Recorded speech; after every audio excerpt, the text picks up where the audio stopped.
નમસ્કાર, હું ભાવના ચૌહાણ. આપ જોઈ રહ્યા છો આપનું વિશ્વસનીય ન્યૂઝ બુલેટિન. પાટણ જિલ્લાના રાધનપુર શહેરમાંથી ધાર્મિક અને આધ્યાત્મિક વાતાવરણને ઉજાગર કરતા મહત્વના સમાચાર સામે આવ્યા છે. રાધનપુર ખાતે ચાલી રહેલા ચોમાસાના ધાર્મિક કાર્યક્રમ અંતર્ગત આજે ચોમાસાના 19મા દિવસનું ભવ્ય પ્રવચન યોજાયું હતું. રાધનપુર પ્રવચન હોલ ખાતે સવારે 9 થી 11 વાગ્યા દરમિયાન યોજાયેલા આ આધ્યાત્મિક કાર્યક્રમમાં મોટી સંખ્યામાં જૈન તેમજ અજૈન સમાજના ભાવિકો ઉપસ્થિત રહ્યા હતા. પ્રવચન દરમિયાન સમગ્ર હોલ શ્રદ્ધાળુઓથી ખચોખચ ભરાઈ ગયો હતો, જ્યારે હોલની બહાર પણ મોટી સંખ્યામાં ભાવિકોએ બેસીને મહારાજશ્રીઓના અમૃત વચનો શ્રદ્ધાપૂર્વક સાંભળ્યા હતા.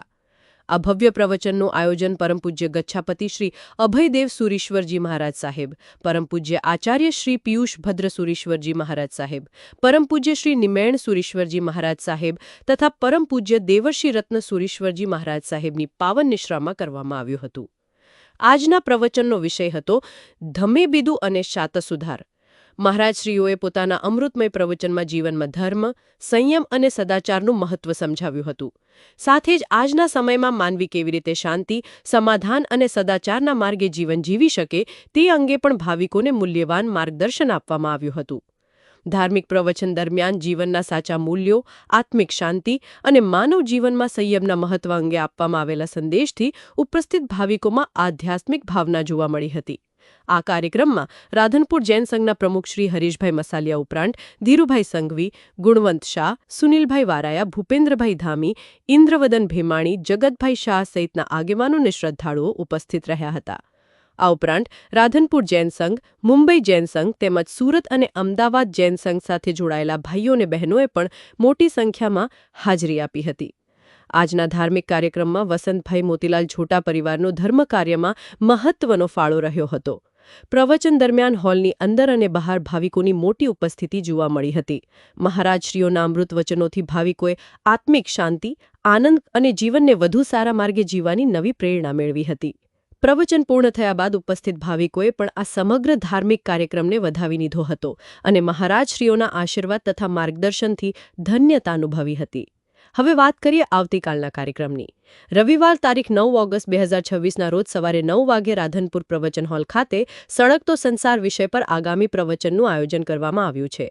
આ ધાર્મિક અને આધ્યાત્મિક પ્રવચનનો વધુમાં વધુ ભાવિકો લાભ લે અને સમયસર ઉપસ્થિત રહે તેવી શ્રી રાધનપુર જૈન સંઘ દ્વારા વિનંતી કરવામાં આવી છે.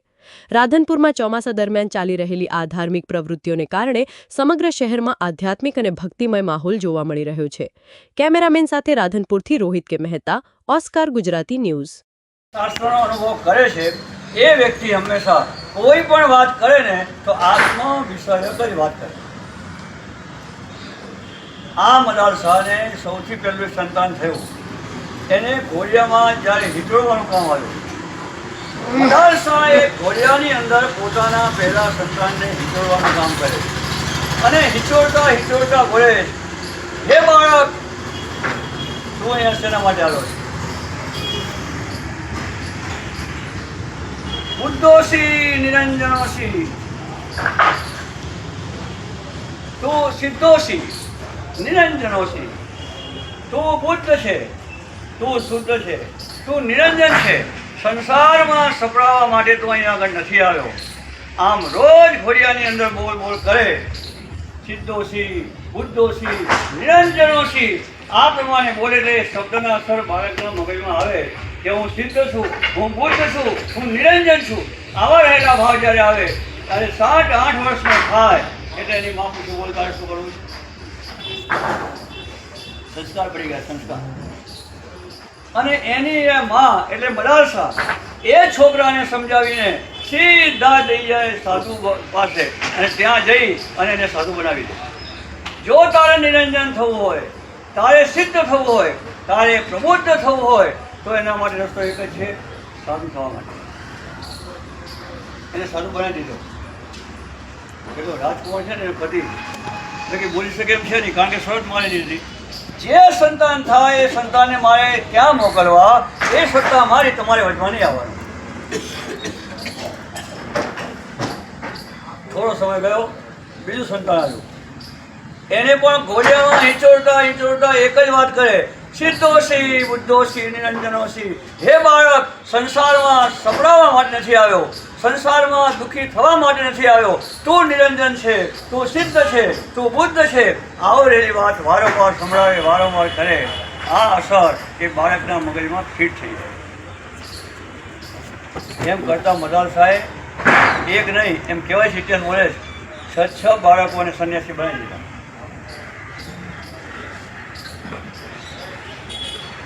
તમે બાળકને હીરો ને હિંચકા નાખો ને બાળકને ઘોડિયામાં, શું બોલે તો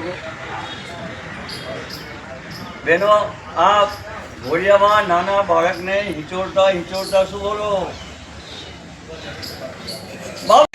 ધન્ય તપસ્યા ધન્ય તપસ્વી ધન્ય તપસ્યા ધન્ય તમારા મનોરથને ધન્ય તમારા મનોરથને.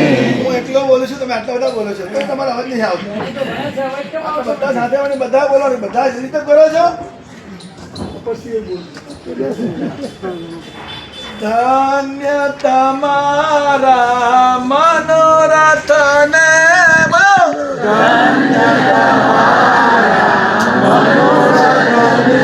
વંદન હો જો કોટી અમારી વંદન હોજો કોટી અમારી. સિદ્ધિ તપ આરાધકને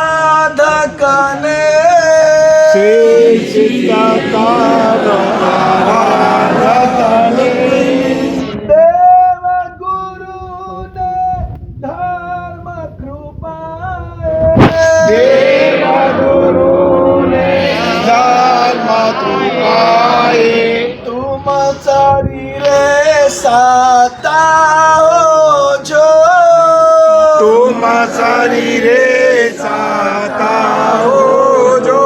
શાસન દેવની અસીમ સહાય શાસન દેવની અસીમ કૃપાએ ભાવ તમારા પૂર્ણ થજો ભાવ તુમારા પૂર્ણ થજો.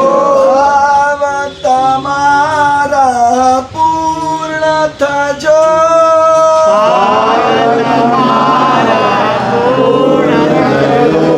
આજે શ્રી રથની બીજી બારી અનંત દર્શન ગુણ સંહિતાય સિદ્ધાય નમઃ.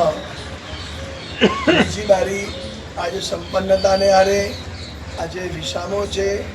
બધા બોલો ને શરીરનું. શરીર હાલે ચાલે બોલે ખાય બધું કરે, એટલે એમાં બેઠેલો જે આત્મા છે એ આત્મા અંદર ઢાકે કે ભાઈ આ આત્માનું સ્વરૂપ છે. અરૂપી છે એમાં કોઈ ના નહીં, ખબર પડે નહીં, એ પણ વાત બરોબર છે. પણ અત્યારે એ નિમિત્ત છે. તમારા શરીરનું હલન ચલન કે પ્રયત્ન પુરુષાર્થ બધો થતો હોય તો આત્માના હિસાબથી થાય છે. એટલે અત્યારે આત્માનું સ્વરૂપ આપણે શરીર દ્વારા જાણ્યું. સ્વરૂપ તો કોઈ છે જ નહીં, અરૂપી છે, અસ્વરૂપી છે. છતાં પણ શરીરના માધ્યમથી આ જાણકારી મેળવવાનું કામ આપણે કર્યું.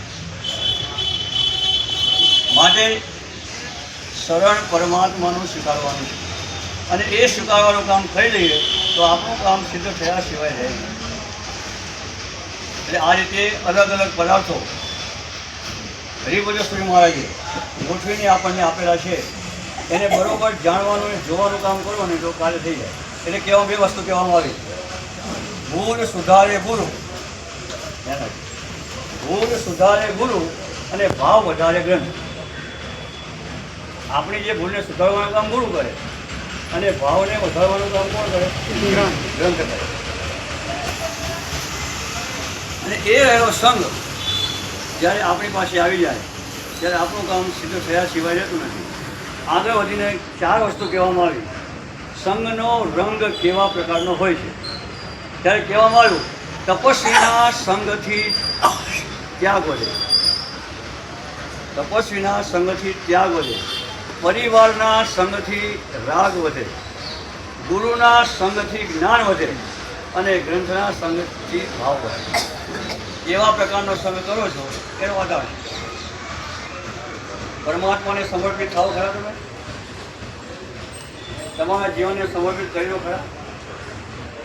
અને તમારો ઈષ્ટદેવ પરમાત્મા છે તો પરમાત્માની પાસે જઈને એવા પ્રકારનો સમર્પણ ભાવ કેળવો તો ભૂલને સુધારવાનું કામ કરવા મળી જાય અને ભાવને વધારવાનું કામ કરનાર પણ પદાર્થ આપણને મળી જાય.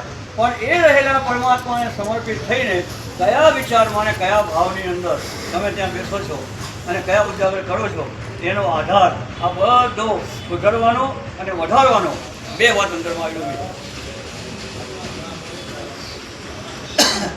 પૂજા કરવા જાઓ ભલે કલાક કરો કે અડધો કલાક કરો, બધા ભગવાનની પૂજા થઈ ગઈ, બહાર આવ્યા પછી તમે ધૂપ દીપ કર્યા, આરીસામાં ભગવાન જોયા, ચાવડથી ભગવાનને મૂક્યા, આ બધું કર્યા પછી ચૈત્ય વંદન કરવા બેસો ને ચોપડી પડી રહ્યું છે કારણ કે આવડતું નથી માટે. હવે ભગવાનની ત્યાં સ્તુતિ કરવા બેઠા પછી તમને બહારના પદાર્થો યાદ આવે કે સામે ભગવાન દેખાય? ભગવાન શું થાય? હા? વિચાર આવી જાય. અરે સ્તવન ચાલતું અને અડધું થયેલું હોય અને પાછળથી તમારો છોકરો કોઈ વિકાનમાં આવી જાય, જલ્દી કરો ત્યાં આગળ બહુ અર્જન્ટ કામ છે એવું તમને કહીને જાય તો માળા પૂરી કરો કે અડધું મૂકીને જાઓ? માળા પૂરી કરો કે અડધું મૂકીને જાઓ? બોલો રામી. ઝડપી કરે પૂરી તો કરે. ઝડપી કરે, ભાગ પાડો ભાગ પાડો ભાગ પાડો. શ્રવણ ચાલતો તો એવું રાતથી ગાતો તો ફટાફટ પડી જાય પાછળ રાતથી ગાતો હોય તો ફટાફટ બોલે.